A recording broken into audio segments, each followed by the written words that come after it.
Do you know what breaks my heart? It's watching caregivers pour everything they have into caring for someone with dementia and then watching them completely lose themselves in the process. I see this every single day. Men and women who started this journey with so much love and determination, and now they're running on fumes, snapping at their kids, snapping at their grandkids, missing work, and feeling like they're failing everyone, including themselves. But here's what I want you to know. There's one mistake that's driving 90% of caregiver burnout, and it's not what you think.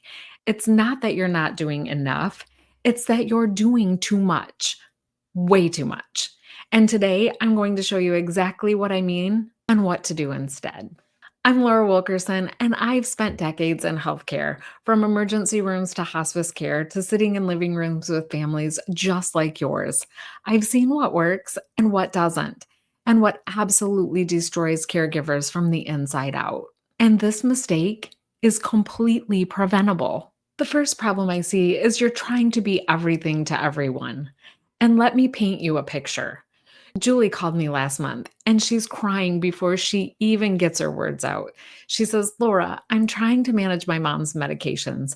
I'm doing all of her grocery shopping. I'm cleaning her house twice a week and I'm taking her to every single doctor's appointments. I'm handling all of her finances and I'm still trying to be present for my own children and my job. I feel like I'm drowning. And if you're caring for a parent, here's the thing. Julie was doing what most of us think we're supposed to do.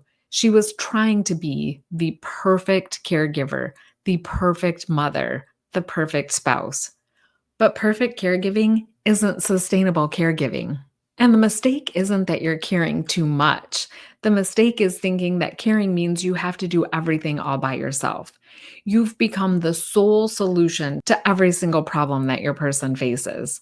And that's just not sustainable. It's actually not the best care for them or you. So, why does this even happen? I call it the gap in the guilt. And let's talk about why this happens, because understanding the why is crucial. First, there's the guilt. That little bitty voice inside your head that says, if I don't do it, who will? Or they took care of me when I was little, and now it's my turn to take care of them. Look, I get it. I've had this conversation so many times with caregivers who feel like asking for help means they're abandoning their person. But here's what I want you to understand. You can't pour from an empty cup. I've said this before. And when you're doing everything, your cup isn't just empty, it's bone dry. And then there's what I call the gap. The medical system gives you a diagnosis and maybe some pamphlets, and then basically says, goodbye, good luck. They don't teach you how to actually live with dementia day to day. So you fill the gap by trying to be their everything: the nurse, the social worker, the financial advisor, the chef, the housekeeper, and the emotional support system all rolled into one. And that's just for your person. But see, you were never meant to be all of those things. And trying to be all of those things is what's actually burning you out. So let me tell you what I teach caregivers instead. It's called strategic caregiving. Instead of doing everything, you become the coordinator, the advocate, the one who ensures quality of care is happening, but not necessarily the one doing every single task. So let me break this down for you. Your job as a caregiver isn't to do everything. Your job is to make sure everything that needs to happen happens well. So think of yourself as the conductor of an orchestra. The conductor doesn't play every single instrument. That would be chaos. The conductor makes sure all of the instruments are working simultaneously together to create something really super beautiful. And that's what strategic caregiving is all about. That is advocacy-based care that I preach so much at its finest. So, what are 3 immediate changes that you can make right now? The first shift I want to talk about is from doing to delegating. Look at your current list of caregiving tasks. I want you to identify 3 things that someone else could reasonably do for you. Maybe it's grocery shopping. Could a family member do that for you? Could you use a grocery delivery service? Maybe it's medication management. Could a pharmacy do a blister packs for you instead of like little individual pills and bottles that your person has to pick out and then put into every single little container? You don't have to do it all to do things well. The second shift that I want you to make is from perfect to present. This is a hard one for me sometimes, but I want you to stop trying to anticipate and solve every single problem before it happens. Your person needs you to be emotionally available more than they need you to be physically exhausted. And sometimes the best thing that you can do is sit with them and hold their hand and just be present.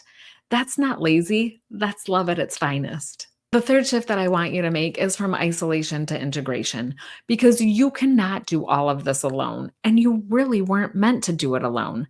Start building your support networks now before you get into crisis. And this might mean joining a support group, reaching out to other family members, or even hiring help for just a few hours a day. It's not giving up, it's growing up as a caregiver.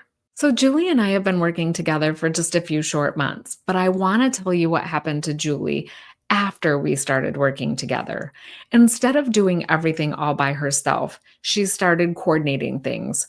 Her brother now handles the financial stuff, and he was much better with numbers. So, managing the money was good for him. And it worked for her because she hated doing it. Her teenage daughter wants a new car when she turns 16. So she started doing the grocery shopping and has said that she actually enjoys the one on one time that she now gets with her grandma. Julie was able to afford a cleaning service and she incorporated this into her monthly routine.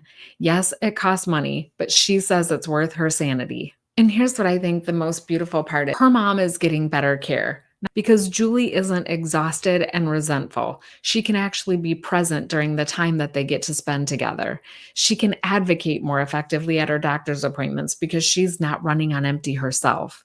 She became a better caregiver by doing less, not by doing more. And the best part about this was that Julie told me last week that she is actually looking forward to spending time with her mom now instead of dreading it.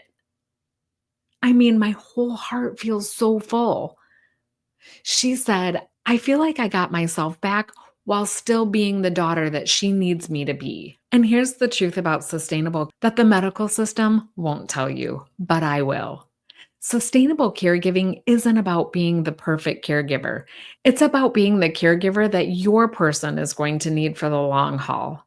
And that means taking care of yourself by setting boundaries and building systems that support you both. Your person with dementia needs you to be healthy and rested and emotionally available. They need you to be their advocate, their connection to the world, and their source of love and comfort. But you can't be any of those things if you're burned out, resentful, and running on empty. And in case you need a reminder, this isn't about loving them less. This is about loving them sustainably. It's about creating a caregiving approach that honors both their needs and yours. Because guess what? You matter too in this. And so if you're sitting there watching this and thinking, well, okay, Laura, that sounds great, but I don't even know where to start. I want you to know that you're not alone in feeling this way because most caregivers are going to fall into that gap between what the medical system tells them and what real life caregiving actually looks like. And that's exactly why I created DCA, Dementia Caregivers Academy. It's a complete system that takes you from overwhelmed and doing everything yourself to confident, strategic, and supported while still providing excellent care for you and your person. And look, I want to leave you with one small step to take today. Leave me a comment below and tell me what's the one task you're doing right now that someone else could reasonably be helping you with. I mean, just naming it is the first step toward getting your life back while still being such an amazing caregiver. You don't have to choose between caring for them and caring for yourself. Strategic caregiving means that you can do both and you can do them both well. You just need the right frameworks in place and the right support and the permission to stop trying to be everybody's everything. Look, your person needs you for the long haul. Make sure that you're still standing when they need you the most. And until next week, I'll be here caring for you while you're caring for them. See you next week.